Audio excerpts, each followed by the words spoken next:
चिल्लाते तो तुरंत दौड़ करके पहुंचे, और दौड़ करके पहुंच करके और महाराज ये देखा ही नहीं जामवंत जी ने कि सामने वाला कौन है, और युद्ध होने लगा। और जो जामवंत जी महाराज राम अवतार में कह रहे थे कि मैं बूढ़ा हो गया, वही जामवंत जी किसी एरे गेरे नत्थू खेरे से नहीं महाराज, साक्षात कृष्ण कन्हैया से 28 दिन तक युद्ध किए। और 28वें दिन भगवान ने एक मुक्का दिया छाती में। भगवान ने सबरे युद्ध किए पर हार नहीं रहे थे जामवंत जी, और सब युद्धन में जैसे नहीं हारे तो भगवान ने समझ लिया कि अब बॉक्सिंग करनी पड़ेगी। और भगवान ने एक मुक्का दिया, और जैसी मुक्का जड़ा महाराज तो तैसी ढीली पड़ गई इनकी नस नस, और तुरंत चरणों में गिर पड़े और प्रणाम करके कहते प्रभु जान गया आप कौन। जाने त्वाम सर्वभूतानां,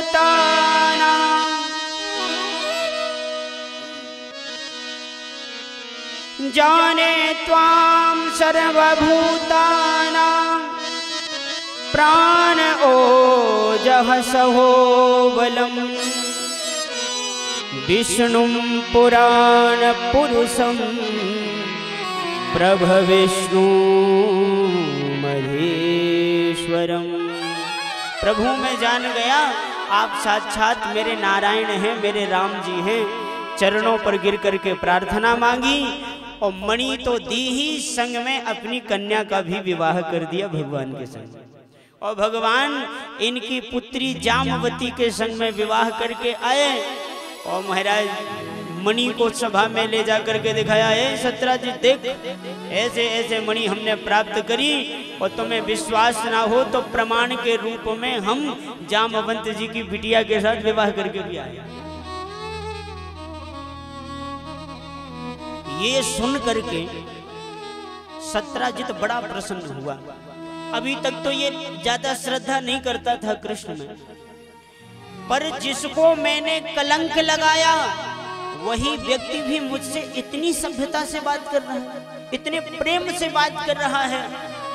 और उस प्रेम के कारण आज सत्राजित का भी मन परिवर्तित हो।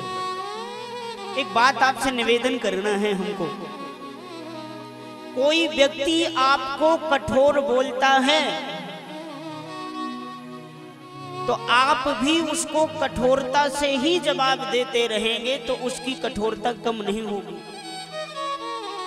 पर उसकी कठोरता की वाणी सुनकर के भी आप जवाब ना दें, और जब भी मिले तो मुस्कुरा करके और उससे प्रेम से बात करें, तो कथा प्रमाण है कि उस व्यक्ति का मन आपके लिए परिवर्तित एक ना एक दिन जरूर होगा।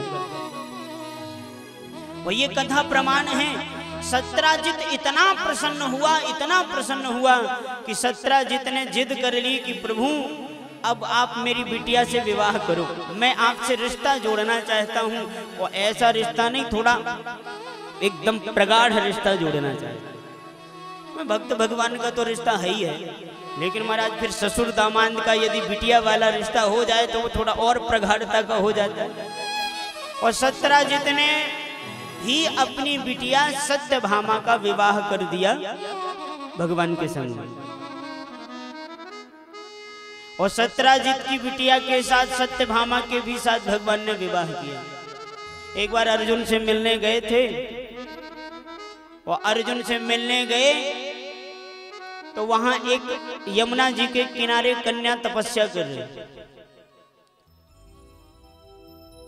अर्जुन ने पूछा किसके लिए तपस्या कर रही हो, तो इसने निवेदन किया कि द्वारकाधीश कृष्ण को मैं पति बनाना चाहती हूँ, इसलिए तपस्या कर रही हूँ। भगवान ने जैसे ही सुना तो मुस्कुरा के बोले उदास मत कर, बेचारी को ले आ। और भगवान ने उनके संग में भी विवाह किया।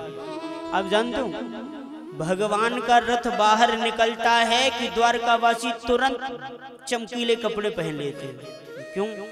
बोले गया है रथ, कोई ना कोई लेके आएंगे और तुरंत बाजा बजेंगे महाराज, देर नहीं लगेगी। सारे द्वारकावासी इतने खुश है ना, बस वो प्रतीक्षा करते हैं। क्यों भाई आजकल रथ बाहर निकला कि नहीं निकला? उसने बताया कल निकला है, तो बोले तो फिर जल्दी से कपड़े पहनो।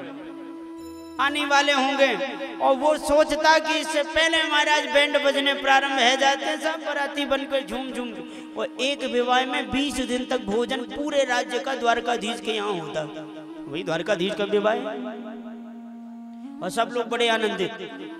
भगवान के और भी विवाह हुए, और भगवान ने सत्या, मित्र वृंदा, भद्रा और लक्ष्मणा के साथ में भी विवाह किया।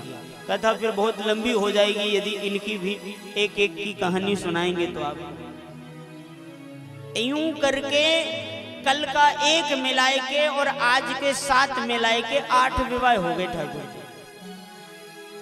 अच्छा एक बात बताइए, भगवान से कौन नहीं संबंध जोड़ना चाहता? भगवान से तो हर कोई संबंध जोड़ना चाहता है, और भगवान से संबंध जोड़ना चाहते तो भगवान मना करें तो भी भगवान भगवान नहीं कहलाएंगे। इसलिए भगवान कहते चलो जो भी हमसे संबंध जोड़ना चाहता है आ जाओ, इस बार हम उदार बन के आए हैं। और अब द्वारका वासियों में काना फूसी आज जरा ज्यादा जोर से चल रही है। तो एक द्वारकावासी बोला कि क्यों भैया क्या बता रहे हो? तो द्वारका वासी एक सयाना व्यक्ति बोला, भैया सुना था कि बिना मरे स्वर्ग नहीं मिलता। हाँ हाँ बाबा तुमने बिल्कुल सही सुना, बिना मरे तो स्वर्ग मिलता ही नहीं। बाबा बोलो कि बिना मरे स्वर्ग हम लोगन को मिलेगो। अब बोले कैसे? बोले तो ये पता है काफी दिन से रथ बाहर नाए गयो द्वारकाधीश को, तो अब की बार तो स्वर्ग को राजा इंद्र भी आयो हैं यहाँ। इंद्र आयो है तो जाको का मतलब है बिना मरे स्वर्ग मिलेगो। अरे बोले बाबरे कितने दिन है गए विवाह भय, और अब स्वर्ग को इंद्र आयो है, या को मतलब बारात में स्वर्ग चलना पड़ेगा हम सबन को, जाए ना इंद्र। तो दूसरो बोलो बाबा तब तो चमत्कार रह जाएगा। अरे वाह भैया हम भी बिना मरे स्वर्ग जाएंगे और बारात में। सो एक बोलो एक काम करियो, मेरे छोरा को विवाह ना है रे, स्वर्ग चलेंगे तो एक आध अप्सरा पकड़ लाएंगे अपन। दूसरो बोलो तो ऐसो करेंगे अपन कल्प वृक्ष उखाड़ लाएंगे। ये सब आपस में चर्चा कर रहे हैं, और इंद्र ने भगवान के दरबार में प्रवेश किया देवताओं के साथ, और इंद्र ने आकर के भगवान के चरणों में प्रणाम किया। इंद्रेण हत छत्रेण हरत कुंडल बंधुना हरता मरा दृष्टानेन ज्ञापितो भौम चेष्टितम। आकर के और इंद्र ने देवताओं के संग में मिल करके प्रार्थना किया भगवान से, और कहा प्रभु आपके धरती में रहते और हम दुखी हैं, हमारे स्वर्ग में किसी दूसरे ने अधिकार साबित कर दिया है, और एक भौमासुर नाम का दैत्य है महाराज, बड़ा परेशान कर रखा है इसने, आप हमारे ऊपर कृपा करिए। भगवान ने कहा अवश्य आप चिंता मत करो, हम जरूर हमारे देवताओं को सताने वाले को हम छोड़ेंगे नहीं, हम जरूर आपकी समस्या का समाधान करेंगे। और इतना कह करके इंद्र जाने लगा, तो जाते जाते ये और कह के गया कि प्रभु आप जानते हैं भौमासुर कौन है? आज ये बिटिया बहुत हल्ला मचा रही है भैया, क्या नाम है इसका? आराध्या। हल्ला नहीं मचाओ, हल्ला मचाने वाले बच्चों को रसगुल्ला फेंक के मारा जाता है। हाँ एकदम चुप रहना, एक बार प्रेम से कहिए राधे राधे। इंद्र बोला कि प्रभु ये भौमासुर है ना, ये आपका ही बेटा है। और देखो कथा भी कितनी प्यारी चल रही है, ये भौमासुर आपका बेटा है। भगवान बोले हम जानते हैं देवताओं, आप चिंता मत करो, समाज को परेशान करने वाला, समाज की व्यवस्था बिगाड़ने वाला हमारा खास बेटा ही क्यों ना होए, उसको दंड देने में हम हिचकिचाएंगे नहीं। और कितनी प्यारी बात भगवान कह रहे हैं। देखो भैया, कथा ये जो भागवत में सम्मिलित है, क्यों? ये इसलिए कि आप सब लोग इससे शिक्षा ले सकें कि यदि आपका बालक और बालिका कोई गलती करती है तो उसकी पहली ही गलती में उसे डांटना चाहिए हमको, क्योंकि यदि उसकी पहली गलती को हम क्षमा करते हैं तो फिर वो दूसरा करेगा, और दूसरा में भी नहीं डांटे तो तीसरी करेगा, और तीसरी में भी नहीं डांटे तो फिर तो वो आपकी नजरों के सामने गलती करेगा, पहले तो पीठ पीछे करेगा।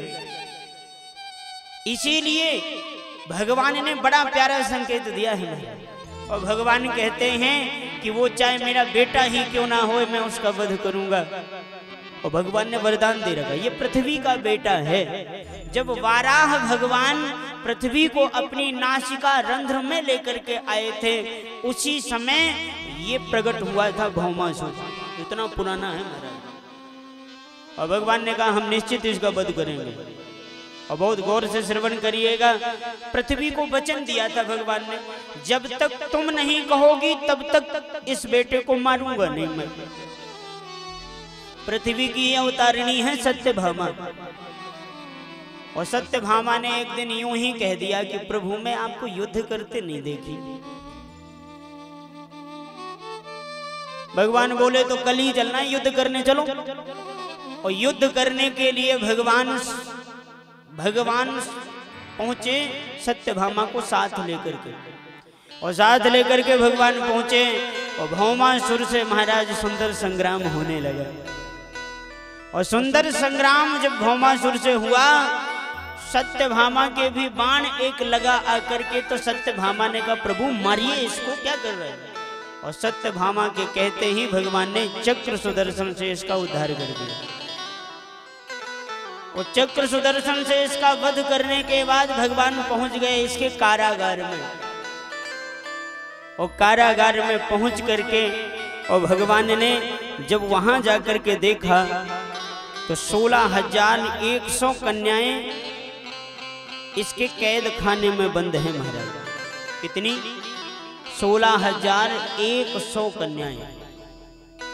और इन कन्याओं को देख करके भगवान ने इन सब के पास जाकर के इन सब से प्रार्थना करी, और भगवान ने कहा देवियों आज के बाद आप स्वतंत्र हैं, आप अपने अपने घर को प्रस्थान करें। और भगवान ने सबको सामने बुला करके, और भगवान ने सबको यथा योग गहने प्रदान किए, और यथा योग वस्त्र आभूषण से उनको सुसज्जित करा करके, और भगवान ने सबको कहा देवियों आज से आप पूर्णतः स्वतंत्र हैं इस राक्षस के अत्याचारों से। अब आप लोग सब अपने अपने घर को जाएं, और अपने अपने घर को जाकर के आप आनंद से अपना जीवन व्यतीत करें। और जैसे ही ये बात कही तो भगवान की बात को सुन करके ये सभी जो राजकुमारियां हैं, जो अनेकानेक राज्यों से आई हैं, ये सब की सब भगवान की तरफ देख करके और भगवान के बारे में सोचने लग गई कि प्रभु आप हमसे जानने को कहते हैं। ये मन ही मन विचार करती हैं और भगवान से निवेदन करती हैं, कोई भी माता पिता अपने जीवित रहते अपनी पुत्री को किसी दुष्ट व्यक्ति की कैद खाने में जाने देना चाहेगा नहीं। है किसी की मजाल कि हमारे जिंदा रहते हमारी बेटियों को कोई बुरी नजर से देख ले, हमारे पुत्रों का कोई अवमान कर दे। तो महाराज आप जहां जाने को कह रहे हैं हमारे माता पिता तो जीवित होंगे नहीं, क्योंकि जीवित रहते जिंदा जी रहते कोई भी माता पिता अपनी पुत्री को जाने नहीं देता। और महाराज इतने दिन तक हम कैद खाने में हैं, तो इतने दिन कैद खाने में रहने के कारण कोई राजकुमार हमारे संग विवाह करेगा नहीं, तो अब हम प्रभु कहाँ जाएं? भगवान ने सोचा कि लगता है ये लोग भी मन बना रहे हैं। पर देवियों, हमारे 8 विवाह हो चुके हैं। ये सब भगवान के चरणों में प्रार्थना करती हैं और कहती हैं, प्रभु क्या वो आपका दयालु स्वभाव खत्म हो गया है? क्या वो पुराना आपका स्वभाव अब बदल गया है क्या, जो दीनों की दीनता को देख करके भी आप दया नहीं करना चाहते? और ये सभी की सब मिलकर के भगवान के चरणों में प्रार्थना करती हैं, और प्रार्थना ही नहीं मानो उलाहना प्रदान करती हैं प्रभु से। बड़ा प्यारा भाव है। आइए हम लोग भी इनके संग मिलकर के प्रार्थना करते हैं और कहते हैं प्रभु से, क्या वह स्वभाव पहला सरकार अब नहीं है?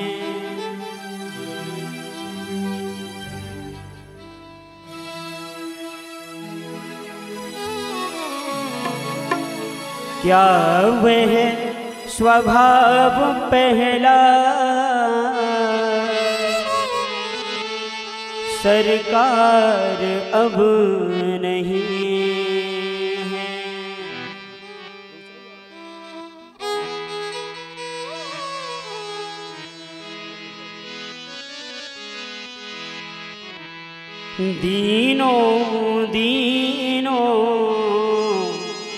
दीनों के वास्ते क्या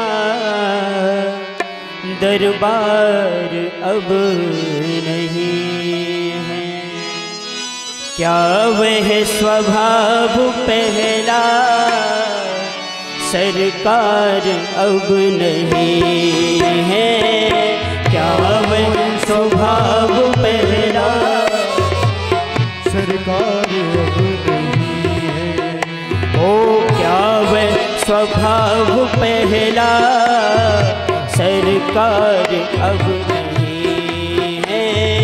क्या वह स्वभाव पहला सरकार अब नहीं है? ओ दीनों के वास्ते क्या दरबार अब नहीं है?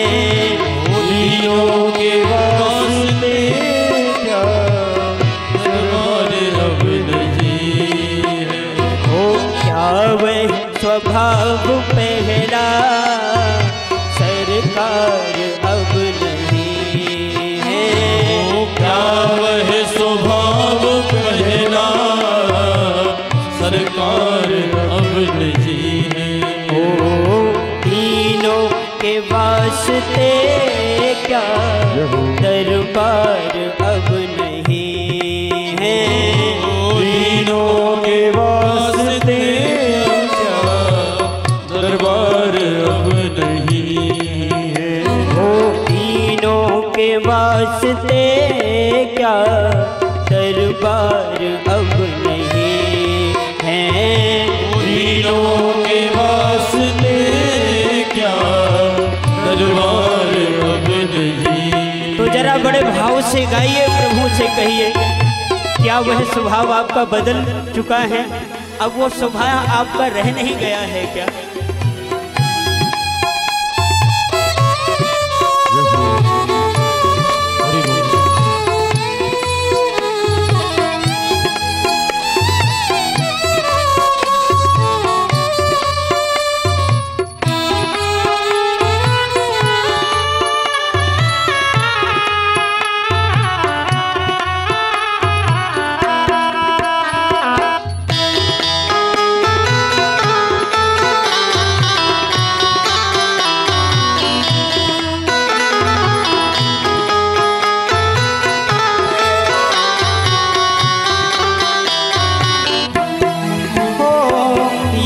तो दयालु मेरी दृग दीनता नहीं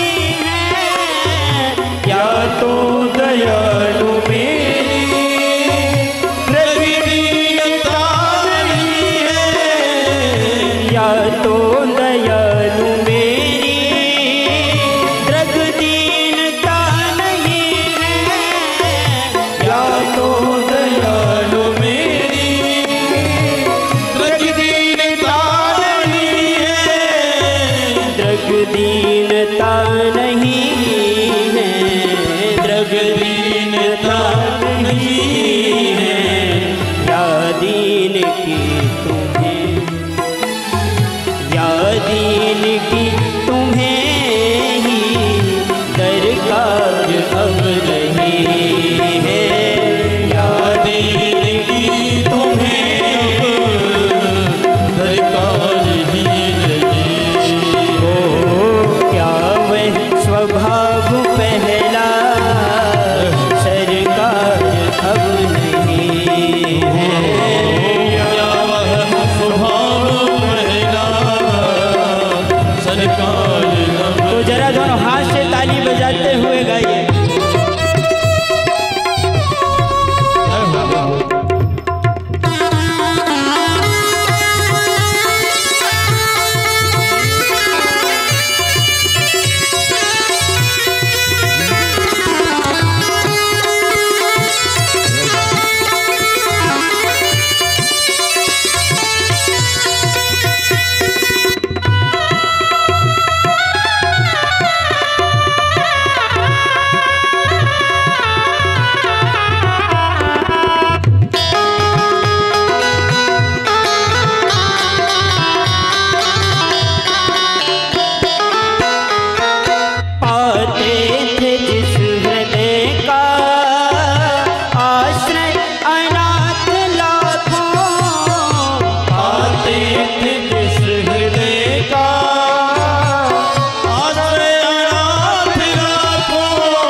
थे